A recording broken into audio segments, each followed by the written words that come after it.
तुम लोगों को मालूम है कि मैं कैश फ्लो स्टेटमेंट पढ़ाने वाला था, तुम लोग उसके बाद भी 11th का P&L ट्रेडिंग ले कुछ भी करते हो यार तुम लोग यार।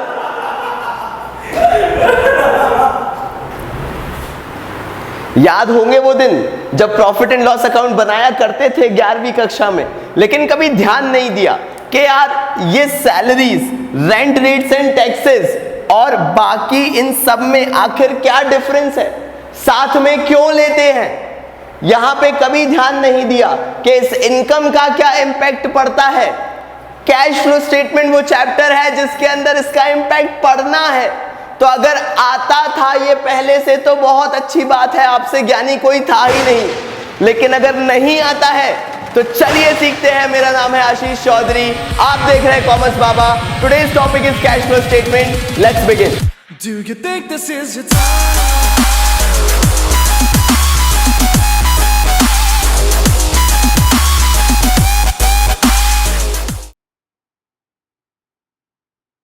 यहां पे बोला गया कि कैश फ्लो स्टेटमेंट सिर्फ एक वो स्टेटमेंट है जो कि ये बताता है कि किसी भी बिजनेस के अंदर कितना कैश और कैश इक्विवेलेंट्स आए और कितने कैश और कैश इक्विवेलेंट्स गए। That means either the inflow और द आउटफ्लो। अब यहां पे जो दो टर्मिनोलॉजीज यूज की गई हैं, पहला है कैश, दूसरा है कैश इक्विवेलेंट्स। आखिर दोनों में डिफरेंस क्या है? तो पहले तो समझ लेते हैं कैश, जो हमें बड़े अच्छे से मालूम है। काफी लोगों को आज के जमाने में भी, मतलब सन 2017 में भी कंफ्यूजन है कि भाई अगर कैश बोल रहे हैं तो वो तो ये वाला कैश होता है, बैंक वाला कैश नहीं होता है। लेकिन अगर कंपनीज एक्ट की नजरों से देखें तो कैश होता है cash on hand and demand deposit with banks. मतलब जितना पैसा आपने हाथ में रख के तो रखा है, हाथ में मतलब बिजनेस के अंदर जो लिक्विड कैश आपके पास अवेलेबल है वो तो है ही है, साथ में जो बैंक में पैसा जमा करके रखा है वो भी इसी का पार्ट होगा। अब आ जाते हैं ये कैश इक्विवेलेंट जैसी कौन सी बला आ गई। अभी तक तो कैश ही सुनते आते थे, लेकिन ये कैश इक्विवेलेंट क्या है? पहली चीज ये होते हैं शॉर्ट टर्म,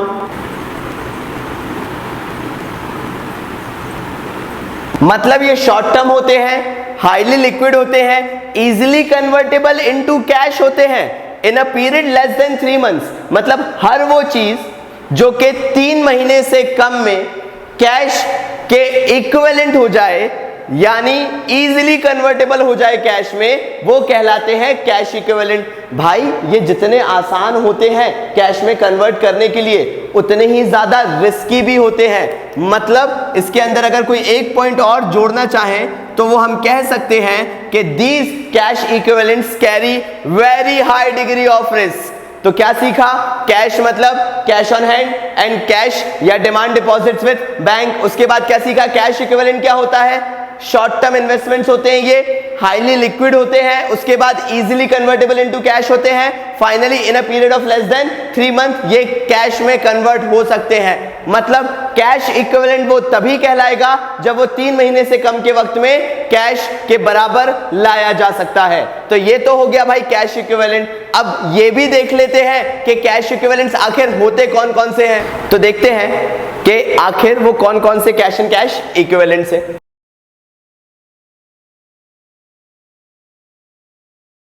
तो डिस्कस करते हैं कि आखिर कैश एंड कैश इक्विवेलेंट्स के अंदर वो सारे एलिमेंट्स क्या क्या हैं जिसके थ्रू हम final value cash and cash equivalent की पाते हैं। तो पहला आ जाता है कैश ऑन हैंड, मतलब हाथ में रखा हुआ कैश, ठीक है। उसमें हम ऐड ऑन करते हैं कैश एट बैंक, मतलब बैंक में जो पैसा रखा हुआ है। Cheques and drafts on hand, मतलब जो भी चेक्स आपके पास रखे हुए हैं, जो भी ड्राफ्ट्स आपके पास रखे हुए हैं, वो भी कंप्राइज होगा कैश एंड कैश इक्विवेलेंट का।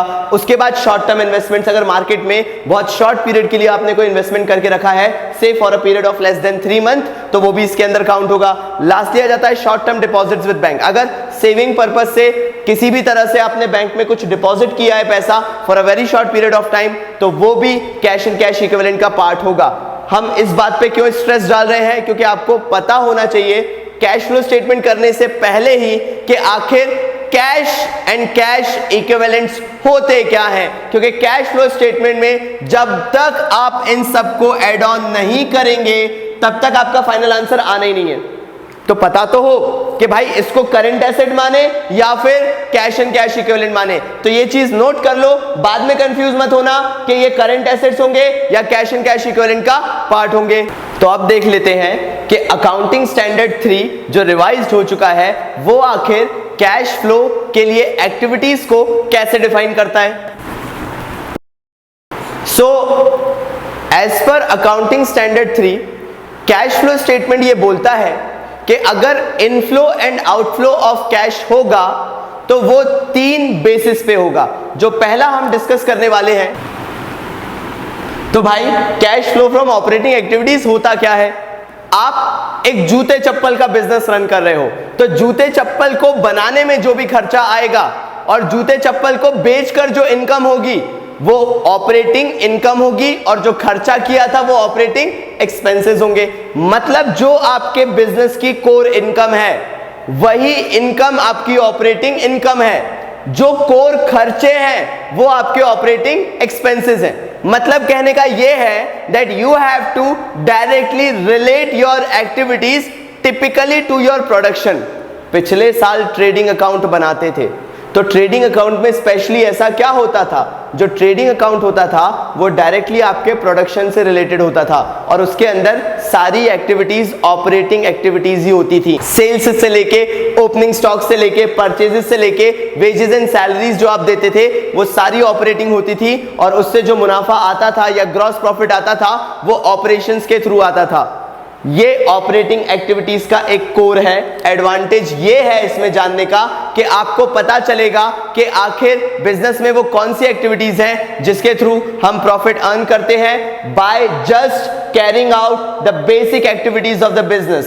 सो ऑपरेटिंग एक्टिविटीज के अंदर आता क्या क्या है। सबसे पहली चीज, जो आप सेल करते हो गुड्स एंड सर्विसेज को, इससे जो पैसा आएगा वो आपका ऑपरेटिंग का होगा। Second, income from trade receivables, इससे जो आपकी इनकम होगी वो भी आपके ऑपरेशंस की इनकम कहलाएगी। अगर आपको कोई इनकम रॉयल्टी से, कमीशन से या फीस से हो रही है और आप किसी ऐसे ही बिजनेस के पार्ट हैं, तो ये इनकम्स भी आपकी ऑपरेटिंग इनकम के अंदर काउंट होगा।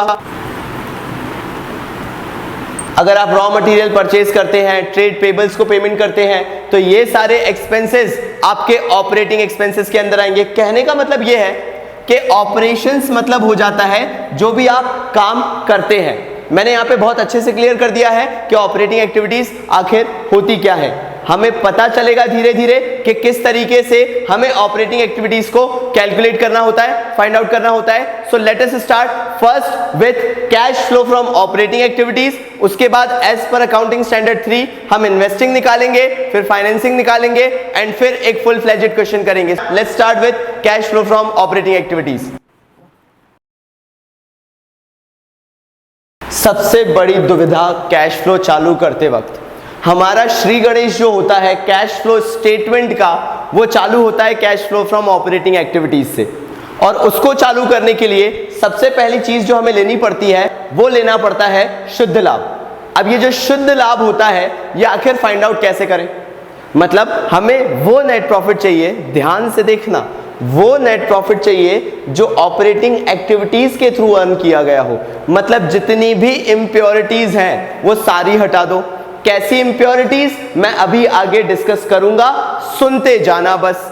तो चालू करते हैं net profit before tax and extra ordinary items को निकालने से। पहला एग्जांपल मैं आपको देता हूं, उसके बाद पूरा फॉर्मेट बना के भी दिखाऊंगा। अब आपको दिया हुआ है net profit as per statement of profit and loss. पिछले साल के एंड तक 1 लाख प्रॉफिट था, इस साल के एंड तक मतलब 2017 के एंड तक वो आते आते बन चुका है 1,50,000। मतलब इस साल कितना प्रॉफिट अर्न किया, ये जो बैलेंस था 1 लाख का ये बढ़ के हो गया 1,50,000। मतलब प्रॉफिट जो इंक्रीज हुआ है वो कितने से इंक्रीज हुआ है, 50,000 से। मतलब जो करंट ईयर का प्रॉफिट है वो आपने कितना अर्न किया होगा, 50,000 का। Same goes with the reserves. अगर पिछले साल फॉर एग्जांपल रिजर्व्स 50,000 थे, इस साल रिजर्व्स 70,000 हो गए, तो रिजर्व्स आखिर कितने से बढ़ गए, 20,000 से। मतलब इस साल जो रिजर्व्स में इंक्रीज हुआ है वो 20,000 का हुआ है। चलिए इसको पूरा फॉर्मेट में लिख के एक बार देख लेते हैं। तो मैंने यहां पे लिखा कि अगर मुझे profit before tax and extraordinary items निकालना है तो सबसे पहले मुझे डिफरेंस लेना पड़ेगा करंट ईयर और प्रीवियस ईयर बैलेंसेस का, किसका, net profit as per statement of P&L का, सो एज टू एसर्टेन कि आखिर मैंने कितना प्रॉफिट अर्न किया है करंट ईयर में। उसके बाद मैं ऐड क्या करूंगा, इसके अंदर ट्रांसफर टू रिजर्व को ऐड करूंगा। अब दूसरा सवाल आ जाता है दिमाग में, ये कहानी चल क्या रही है, प्रॉफिट ले रहे हो, रिजर्व ले रहे हो, ये सारी चीजें लेने की जरूरत क्यों पड़ गई यार, दिमाग में नहीं बैठ रहा। तो लॉजिक सिंपल है, जब प्रॉफिट बैलेंस शीट में पहुंचता है तो प्रॉफिट के बहुत सारे छोटे छोटे टुकड़े हो जाते हैं, मतलब प्रॉफिट अलग अलग पार्ट्स में बट जाता है। कंपनी सिर्फ प्रॉफिट को प्रॉफिट जैसे सिंपली बैलेंस शीट में नहीं उतारती है, उसमें डिवीजन ऑफ प्रॉफिट हो जाता है। तो कुछ प्रॉफिट चला गया यानी रह गया प्रॉफिट एंड लॉस के स्टेटमेंट में, कुछ पैसा चला गया होगा रिजर्व में, फिर कुछ पैसा इंटरिम डिविडेंड के नाम से अलग हुआ होगा, कुछ पैसा प्रपोज डिविडेंड के नाम से अलग रख दिया होगा कि भैया हमें अगले साल डिविडेंड पे करना पड़ेगा, अपने शेयर होल्डर्स के साथ मुनाफा बांटना पड़ेगा, तो पैसा अभी से बचा के रख लो। तो प्रॉफिट के टुकड़े होते जा रहे हैं, ये जो पार्ट्स हैं वो जो पार्ट्स थे जो टुकड़े हो चुके थे हम उनको अब दोबारा जोड़ रहे हैं। मतलब प्रॉफिट जो अलग से था वो जो रिजर्व में जा चुका है, ट्रांसफर हो चुका है रिजर्व में, वो जिसका इंटरिम डिविडेंड डिक्लेयर हो चुका है, वो जिसका प्रपोज डिविडेंड बन चुका है, और लास्ट आपने टैक्स के लिए भी एक प्रोविजन पहले से ही बना के रख दिया है। मतलब प्रॉफिट के आप इतने टुकड़े कर चुके हो कि अब to get the actual profit that is being earned by the business by the operating activities, आपको इन सबको ऐड करना पड़ेगा so as to get lump sum में कि भाई कितना प्रॉफिट अर्न किया था। कहानी अभी भी खत्म नहीं हो रही है, अभी भी पूरा नहीं हुआ है। एक और चीज आती है इसके अंदर और वो है एक्स्ट्रा ऑर्डिनरी आइटम्स। सुनना जरा, इस साल में हमारी फर्म के साथ एक घटना हुई, हमें किसी नेचुरल कैलामिटी के कारण एक नुकसान हो गया। वो नुकसान जो था हमने प्रॉफिट एंड लॉस अकाउंट से डेबिट कर दिया। अब सोच के देखो, क्या ऐसी नेचुरल कैलामिटी, ऐसी विपदा रोज आती है? नहीं आती है। साल में कभी एक बार ऐसा होता है या 10 सालों में कभी एक बार होता है। तो अगर इस बार हो गया तो वो नेचुरली तो नहीं हुआ है, मतलब naturally in the sense business की डेली एक्टिविटीज का पार्ट तो है नहीं, लेकिन हो गया है तो प्रॉफिट एंड लॉस से माइनस किया होगा।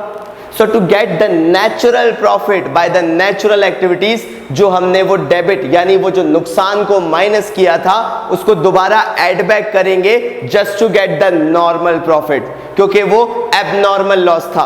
अगर एबनॉर्मल लॉस माइनस ही रहने दूंगा तो मेरा प्रॉफिट भी एबनॉर्मल आएगा, तो उसको नलिफाई करूंगा मैं। मतलब लॉस को पहले माइनस किया था, अब अगर उस एबनॉर्मल लॉस को दोबारा से एड बैक कर दूंगा तो जो प्रॉफिट पे उसका इंपैक्ट था वो नलिफाई हो जाएगा। इसलिए मैं यहां पे ऐड करूंगा extraordinary item debited to profit and loss account. हमने इसको यहां पर ऐड कर दिया, उसका रीजन मैं आपको एक्सप्लेन कर चुका हूं। चलिए आइए देख लेते हैं ऐसी वो कौन सी दो चीजें हैं जो सब्ट्रैक्ट होती हैं जब हम फाइनल प्रॉफिट निकालते हैं, जो हमें ऑपरेटिंग एक्टिविटीज में लेकर जाना है। तो भाई मैंने बोला कि नेचुरल कैलामिटी हुई, तो उसके लिए उस वो विपदा से निपटने के लिए आपको कुछ पैसा रीइंबर्समेंट के तौर पे इंश्योरेंस कंपनी से एज अ क्लेम तो मिला होगा। तो ये पैसा क्या रोज रेगुलर कोर्स ऑफ बिजनेस मिलता है, नॉर्मली नेचुरली मिलता है? बिल्कुल नहीं मिलता है। तो अगर ये पैसा मिला होगा तो इसने प्रॉफिट को बढ़ाया होगा। Obviously profit and loss account में हमने क्रेडिट साइड लिखा होगा इसको, इससे हमारा प्रॉफिट का बैलेंस इंक्रीज हो गया होगा। तो प्रॉफिट कैसा हो रहा होगा? एबनॉर्मल। नॉर्मल तो है नहीं। क्या मैंने अपनी मेहनत से, अपने ऑपरेशन से वो पैसा कमाया था जो मुझे विपदा के लिए इंश्योरेंस कंपनी से क्लेम मिला था? बिल्कुल नहीं। वो पैसा तो क्योंकि नेचुरल कैलामिटी आई थी और मैंने उसको इंश्योर्ड करा के रखा था, उसके कारण मिला है। तो क्योंकि मैंने उस पैसे को जो इंश्योरेंस कंपनी से मिला है उसको ऐड करा होगा प्रॉफिट में, अब अगर मैं उसको सब्ट्रैक्ट कर दूंगा तो उस पैसे को, मतलब जो पैसा मुझे मिला था उस पैसे का इंपैक्ट भी नलिफाई हो जाएगा। इसलिए हम लिखेंगे credit of extra ordinary items in the P&L, मतलब प्रॉफिट एंड लॉस अकाउंट में जो credit side extra ordinary items लिखे हुए हैं, मतलब जो भी रिइंबर्समेंट हमें मिले हैं और प्रॉफिट में जुड़े हैं, उनको हम माइनस कर देंगे क्योंकि प्रॉफिट एंड लॉस अकाउंट में वो ऐड हुए होंगे, जिससे उसका इंपैक्ट यहां पर ऑपरेटिंग एक्टिविटीज निकालने के लिए नलिफाई हो जाएगा और हमारा answer purest form of operating activities आएगा। मतलब मैंने बताया था ना, सारी इंप्योरिटीज को निकाल के फेंक रहे हैं, वो इंप्योरिटीज यही हैं। जो भी चीजें नॉन ऑपरेटिंग हैं या नॉन कैश हैं, दोनों ही यहां पे नहीं होंगी, किसी भी कारण से नहीं होंगी। ऑपरेटिंग मतलब सिर्फ ऑपरेटिंग, यानी जो के प्रोडक्शन से पैसा आया है, प्रोडक्शन से नहीं आया है, नहीं आएगा यहां पे। जो भी पैसा ऐसा जो आ चुका है उसका रिवर्सल इंपैक्ट दिखाओ, मतलब आपको क्या करना पड़ेगा, उसको अगर आपने पहले ऐड किया था अब लेस करो, पहले लेस किया था अब ऐड करो। कारण क्या होगा उसका, बिकॉज आपको उसको नलिफाई करना है। मैंने इसको कर दिया। दूसरी चीज एक और होती है जो लेस होती है, कई बार भाई टैक्स रिफंड आता है। अब टैक्स रिफंड जो है वो तो अचानक से आ गया हमारे पास, हमने एक्सपेक्ट तो शायद उस वक्त नहीं किया होगा जब टैक्स भरा होगा। तो ये जो टैक्स रिफंड का पैसा है, क्या हमारी नेचुरल इनकम है, ऑपरेशंस के थ्रू इनकम है? जब इनकम रही होगी तब सेल्स के थ्रू, रेवेन्यू के थ्रू ऐड किया होगा, रेवेन्यू फ्रॉम ऑपरेशंस के थ्रू ऐड किया होगा।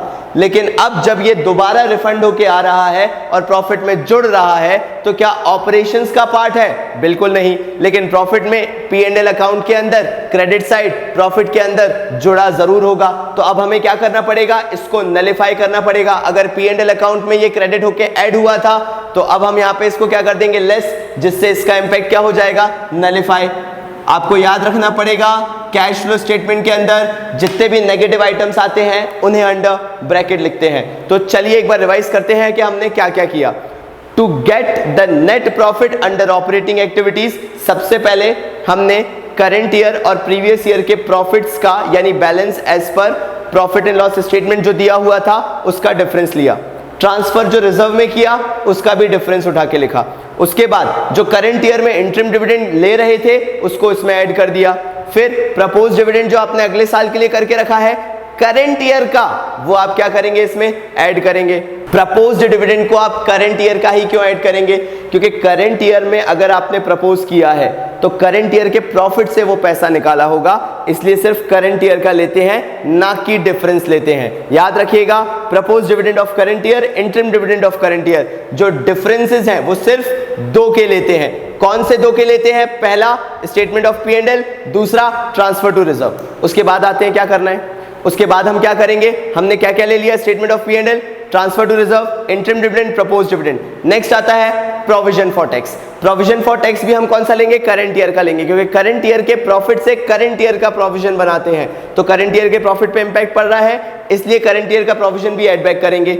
उसके बाद क्या लेते हैं, हम एक्स्ट्रा ऑर्डिनरी आइटम्स लेते हैं, लेकिन कौन सा वाला लेते हैं, पहले डेबिट बैलेंस वाला। डेबिट बैलेंस वाले एक्स्ट्रा ऑर्डिनरी आइटम को हम क्या करते हैं, ऐड कर देते हैं, रीजन मैं बता चुका हूं। क्रेडिट बैलेंस वाला एक्स्ट्रा ऑर्डिनरी आइटम को हम माइनस कर देते हैं, रीजन मैं बता चुका हूं। एंड लास्टली जो टैक्स का रिफंड आता है उसको भी हम माइनस कर देते हैं, क्योंकि वो कौन सी इनकम होती है, नॉन ऑपरेटिंग इनकम।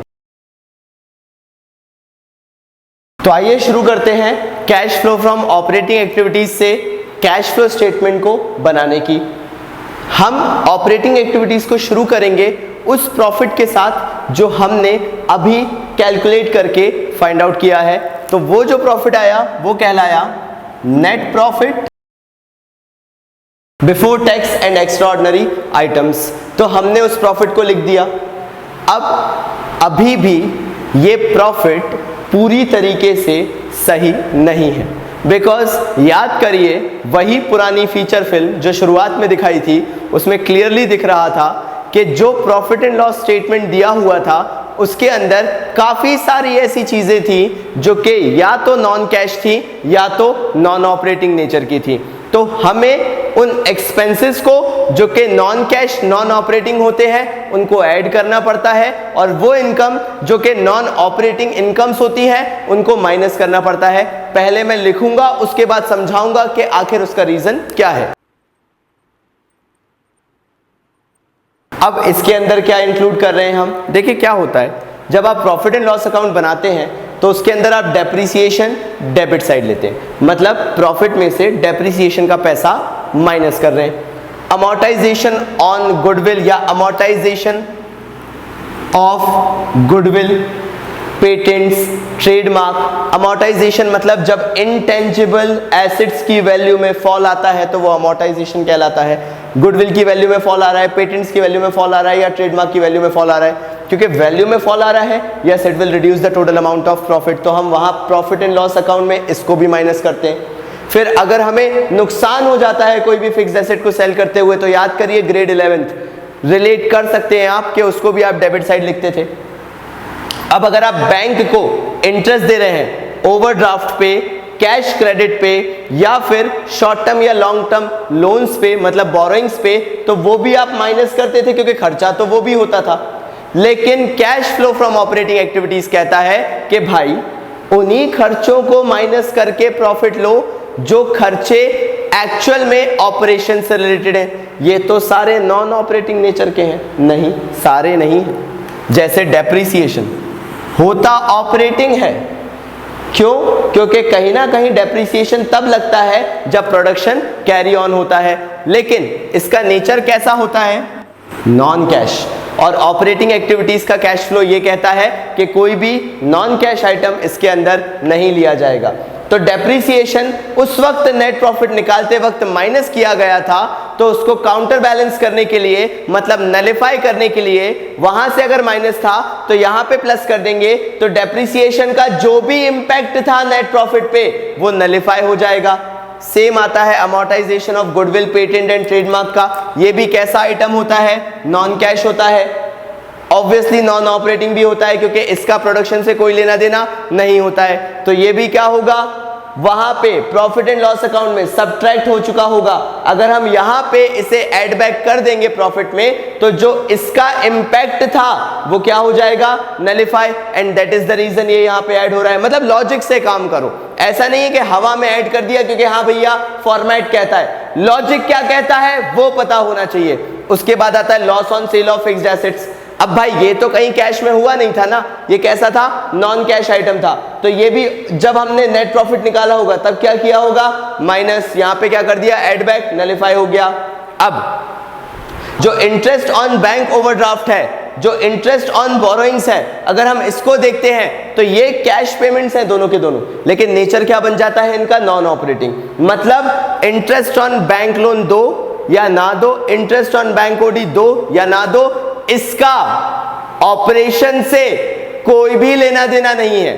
तो ये किस नेचर का हो गया? नॉन ऑपरेटिंग का। लेकिन प्रॉफिट एंड लॉस अकाउंट में क्या हुआ होगा? माइनस, क्योंकि खर्चा है। तो यहां पे ऐड बैक करके इसका भी इंपैक्ट क्या कर देंगे? नलिफाई कर देंगे। इससे होगा क्या? जो प्रॉफिट आएगा उसमें से सिर्फ वही खर्चे अभी माइनस हुए होंगे, इनको करने के बाद, जो के एक्चुअल में ऑपरेशन से रिलेटेड होंगे। आइए देख लेते हैं वो कौन सी इनकम्स हैं जिनको नलिफाई हमें करना है, क्योंकि खर्चों को तो हम नलिफाई कर चुके हैं। तो चलिए शुरू करते हैं इनकम से। भाई फॉर्मेट में एक के नीचे एक लिखते चले जाना, मेरे पास तो जगह की कमी है तो मुझे पूरा रब करके फिर से इसको लिखना पड़ेगा, लेकिन आपके पास जगह की कोई कमी नहीं होगी तो आप एक के नीचे एक लिखते जाइएगा। तो नॉन ऑपरेटिंग इनकम्स जो है आखिर वो देख लेते हैं कौन कौन सी हैं। सबसे पहले अगर आप इनको ध्यान से देखें तो प्रॉफिट एंड लॉस अकाउंट में ये सारी चीजें आपको क्रेडिट साइड पे मिलेंगी। मतलब आपने इन सारी चीजों को प्रॉफिट एंड लॉस में क्रेडिट साइड लेकर प्रॉफिट में ऐड ऑन किया होगा। अब ये सारी चीजें जो हैं, मतलब जितने भी यहाँ पे आपको इनकम के सोर्सेज दिख रहे हैं, रेंटल इनकम हो गया, डिविडेंड इनकम हो गया, इंटरेस्ट इनकम हो गया या gain on sale of fixed assets हो गया, ये सारी जो इनकम के सोर्सेज हैं, अगर ध्यान से देखें तो ये ऑपरेशन से कोई रिलेशन नहीं रखती है, इनका कोई नाता नहीं है। फिर भी ये प्रॉफिट में ऐड हो चुकी है, तो हमें तो कौन सा प्रॉफिट लेके चलना है यहाँ पे? Operating profit. तो हम क्या करेंगे? ये जो इनकम्स को हमने नेट प्रॉफिट में ऐड किया है, अब हम इन इनकम्स को नेट प्रॉफिट से माइनस कर देंगे, तो वो जो इनकम्स का वहां पे एडिशन हुआ था, यहाँ पे सब्ट्रैक्शन के कारण इनका इंपैक्ट नलिफाई हो जाएगा और हमारे पास वो प्योरेस्ट फॉर्म ऑफ प्रॉफिट आ जाएगा जो सिर्फ हमने ऑपरेशन से कमाया है, तो ऊपर आपने जो ऐड करके लेके आए होंगे, यहां पे जो उसका फिगर आया होगा उसमें से जब ये लेस किया होगा तो फाइनल जो आपके पास आंसर आएगा, मतलब मैं कह रहा हूं net profit before tax and extraordinary items, उसमें जो सारे non operating non cash expenses को आपने ऐड किया, नॉन ऑपरेटिंग इनकम्स को आपने माइनस किया, उसके बाद जो शुद्ध लाभ आया वो कहलाएगा, ध्यान से देखिएगा, ऑपरेटिंग प्रॉफिट।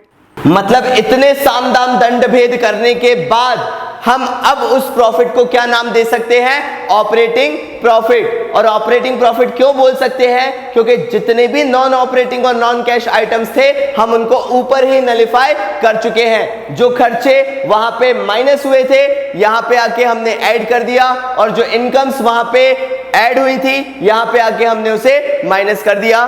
फाइनली हमारे पास ऑपरेटिंग प्रॉफिट आएगा। कब आएगा? Before working capital changes.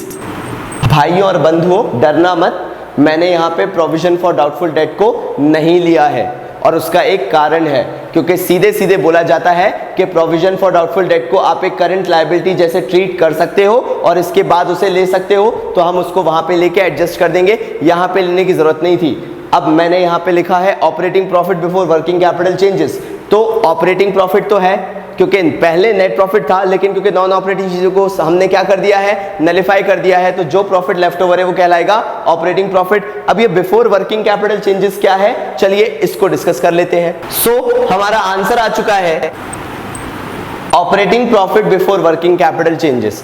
अब जिनको वर्किंग कैपिटल का फॉर्मूला नहीं पता, वर्किंग कैपिटल का फॉर्मूला उनके लिए है current assets minus current liabilities. मतलब अब हमें जो वर्किंग कैपिटल के अंदर चेंजेस हैं, in other words current assets और करंट लायबिलिटीज में जो चेंजेस हैं उनको मेंशन करना पड़ता है। आइए देखें कैसे मेंशन करते हैं। सबसे पहले आएगा डिक्रीज इन करंट एसेट। अब यार देखो, हर चीज लॉजिक से पढ़ना जरूरी है, लेकिन कुछ शॉर्ट ट्रिक्स दिमाग में रखना बड़ी जरूरी है, खासकर जब ऐसी चीजें आती हैं। क्या decrease in current asset add हो रहा है, फिर दिमाग में बोर्ड्स में क्या चलता है बड़ा, जब कंफ्यूजन हो जाए तो क्या decrease in current asset add था या decrease in current liabilities add था। तो इसको याद करने का एक तरीका है, शुरुआत करो डिक्रीज इन करंट एसेट से, उसमें डी को हाईलाइट करो और ए को एक बार हाईलाइट करो। अगर इसको रिवर्स में देखो तो डिक्रीज इन करंट एसेट हो रहा है ऐड, ए और डी ऐड। अब अगर decrease in current asset add है तो लेस में जस्ट इसका ऑपोजिट क्या होगा, डिक्रीज किस में होगा? करंट लायबिलिटीज में होगा। तो decrease in current liabilities opposite जो है वो क्या हो गया? माइनस हो गया। अब अगर decrease in current liabilities minus है तो इंक्रीज इन करंट लायबिलिटीज, बिल्कुल सही, क्या हो जाएगा? ऐड। अब अगर decrease in current asset add है तो फिर increase in current asset minus हो जाएगा। चलो ये तो वो बात हो गई कि हमें ये पता चल गया कि फंडा क्या है इसे याद रखने का। आइए लॉजिक भी समझ लेते हैं, फिर उसके बाद डिस्क्लोज करेंगे कि ये आंसर जो है वो क्या कहलाता है। तो लॉजिक ये है, मान लो कोई एसेट, करंट एसेट ले लेते हैं, स्टॉक था साल के शुरुआत में, मतलब अगर हम एग्जांपल ले इसी पर्टिकुलर सिचुएशन के हिसाब से, तो स्टॉक सन 2016 में दिया हुआ है 50,000 का, वो 2017 में कम होकर हो गया 10,000 का, तो 40,000 गायब कहां हुआ? जो स्टॉक था वो तो कम हो गया, पहले 50,000 हुआ करता था 2016 में, 2017 का जब ईयर एंड हुआ तो बचा सिर्फ 10,000, मतलब ये 40,000 गायब कहां हुआ? तो भाई मार्केट में बेचा होगा तभी तो कम हुआ, और अगर मार्केट में बेचा होगा तो इनकम आई होगी, मतलब कैश इनफ्लो हुआ होगा, तो डिक्रीज इन करंट एसेट क्या हो गया? ऐड हो गया। लेकिन अगर वहीं स्टॉक बढ़ जाता, मतलब 31 मार्च 2016 को दिया होता 50,000 और 31 मार्च 2017 में दिया होता 80,000, तो मतलब इन्वेस्टमेंट्स उसमें किए गए लेकिन वैल्यू रियलाइज नहीं करवा पाए, इसके कारण आप पे बर्डन बढ़ गया और हमें उसको क्या करना पड़ रहा है? लेस करना पड़ रहा है इंक्रीज इन करंट एसेट्स को, क्योंकि मनी वैल्यू रियलाइज नहीं हो पाई। फिर आगे आते हैं increase in current liabilities and decrease in current liability. पहले समझते हैं कि decrease in current liabilities minus क्यों हो रहा है। साल के शुरुआत में, मतलब 31 मार्च 2016 को अगर मैं लेके चलता हूं, उस समय क्रेडिटर्स थे 1 लाख रुपीस के, साल एंड होते होते क्रेडिटर्स बचे सिर्फ 20,000 के, तो भाई 80,000 के कहां गायब हो गए? अचानक से इतने वो दानवीर कर्ण बन गए कि पैसे ही नहीं चाहिए उन्हें, ऐसा तो हुआ नहीं होगा। ये जो 1 लाख के 31 मार्च 2016 को थे, ये 31 मार्च 2017 में 20,000 के कैसे बचे होंगे? जब हमने 80,000 का पेमेंट करा होगा तो पैसा गया होगा, लायबिलिटी तो डिक्रीज हुई, साथ साथ में पैसा आउटफ्लो हुआ, पैसा आउटफ्लो हुआ तो माइनस होगा। ऐसे ही जब लायबिलिटी बढ़ती है तो उतने वैल्यूएशन की कोई चीज कंपनी के अंदर आ रही है, फर्म के बिजनेस के अंदर आ रही है, तो भाई कैश इनफ्लो हो रहा है, इसलिए इंक्रीज इन करंट लायबिलिटीज क्या हो जाता है? ऐड हो जाता है। इस तरीके से हम वर्किंग कैपिटल चेंजेस को यहाँ पे रिकॉर्ड कर लेते हैं। फाइनली हमारा क्या आता है इससे आंसर? आप इससे आंसर निकालते हैं कैश जनरेटेड फ्रॉम ऑपरेशंस। बधाई हो, आप कैश फ्लो में एक मेजर पोर्शन कवर कर चुके हैं, मतलब आपका कैश जनरेटेड फ्रॉम ऑपरेशंस यहां पे आ चुका है। अब क्या करें भाई, इतनी कमाई की है अपने ऑपरेशन से, इतने तरीकों से शुद्ध लाभ दिखाया है, इतनी जद्दोजहद की है, तो टैक्स तो भरोगे, और वो टैक्स जो आप भरोगे वो यहां पे माइनस होगा एज कॉर्पोरेट टैक्स, माइनस कर दिया। ये कॉर्पोरेट टैक्स जो आता है वो नेट आता है। नेट कैसे आता है? टैक्स पेड माइनस रिफंड, मतलब जो भी रिफंड हुआ है यहां से माइनस करोगे और फिर आपका जो कॉर्पोरेट टैक्स नेट है वो आ जाएगा और आप यहां पे उसे माइनस कर दोगे। आपका जो फाइनल आंसर आएगा, अभी भी आंसर नहीं आया है, अभी भी मत सोचना आंसर आया है, अभी भी एक एक्स्ट्राऑर्डिनरी आइटम छूट गया है, ध्यान से देखना वो कैसे होगा। सो फाइनली जो आप आंसर अचीव करोगे वो कुछ इस तरीके से होगा। आपने कॉर्पोरेट टैक्स माइनस किया, उसके बाद जो आपका कैश फ्लो आएगा ऑपरेटिंग एक्टिविटीज के थ्रू, वो prior to adjustment of extraordinary item होगा। अब देखो भाई, सिचुएशन एक होगी, और वो कैसी होगी कि आपको एक लॉस हुआ किसी नेचुरल कैलेमिटी से, अगर ऊपर आपने लॉस को ऐड किया है तो नीचे उसको यहां पे माइनस करोगे जो इनकम जनरेट हुई है।